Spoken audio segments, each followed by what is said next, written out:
And as we mentioned Monday at the UN General Assembly, Syria's foreign minister criticized the U.S. for double standards. This comes after the U.S.-led coalition struck more militants in Syria while supplying money and weapons to others. So what legal ground does the U.S. have for its military actions overseas? For more insight, we're joined by Professor Anthony Clark Arend. He's the author of several books on international law and the legality of wars. Welcome back to the show. My pleasure. Professor, are the coalition airstrikes against ISIS in Syria legal under international law? To me, there's really no question here. I think they're absolutely legal under international law. Now, let me lay out the framework. Under international law, there is a general presumption against the use of force. There are two exceptions to this. One is force that has been authorized by the UN Security Council. Second is force in self-defense when there has been an armed attack. Now, the Security Council in this case has not authorized the use of force. However, this is clearly a case of self-defense. Under Article 51 of the UN Charter, states have this right if an armed attack has occurred, and it is a right of collective self-defense, meaning if a state is attacked, it can call upon others to help it. And that's exactly what's happened here. ISIS has moved into Iraq. Iraq has called upon the United States to help it ward off the attack by ISIS.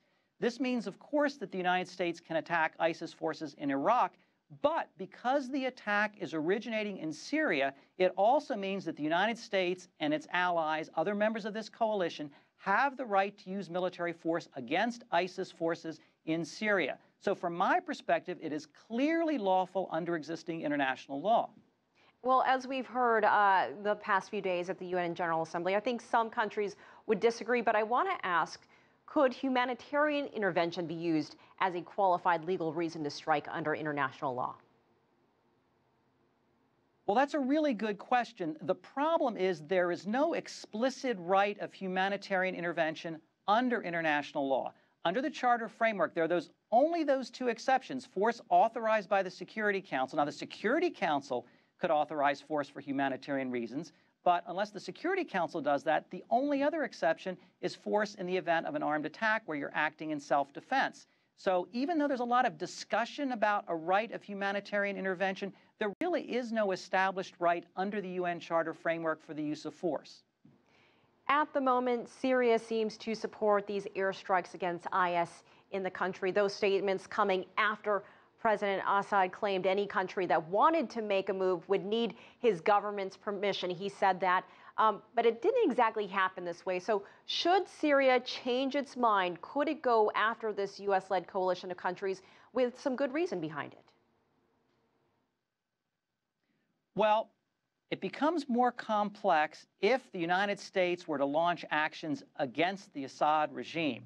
If the United States were to do that, one could say that that transcends their right under collective self-defense. But I think as long as the United States is targeting ISIS or other factions that are aiding ISIS, it's clear that the Syrians will not be able to respond because they're not specifically being attacked. What sort of recourse and possible punishments could we see from maybe some others in the international community that are not part of the coalition?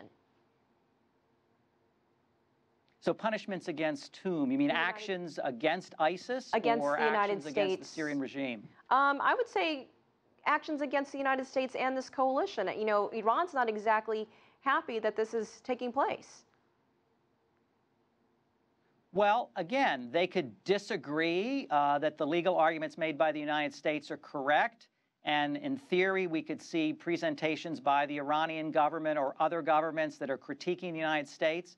But at the end of the day, it comes down to the United States asserting its authority, making the legal claims. The body that would resolve this would be the United Nations Security Council. And I doubt seriously that we'll be able to get any kind of resolution out of the Security Council due to Russian and potentially Chinese opposition. If another state had a concern, however, they could bring it to the Security Council. There could be a debate at the Security Council.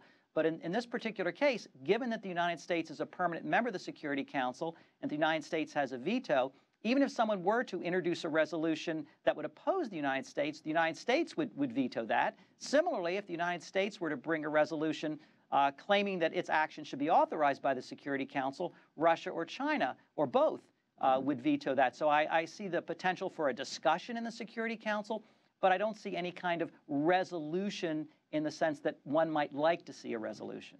All right. Professor Anthony Clark Arend at Georgetown University, as always, we appreciate your insight.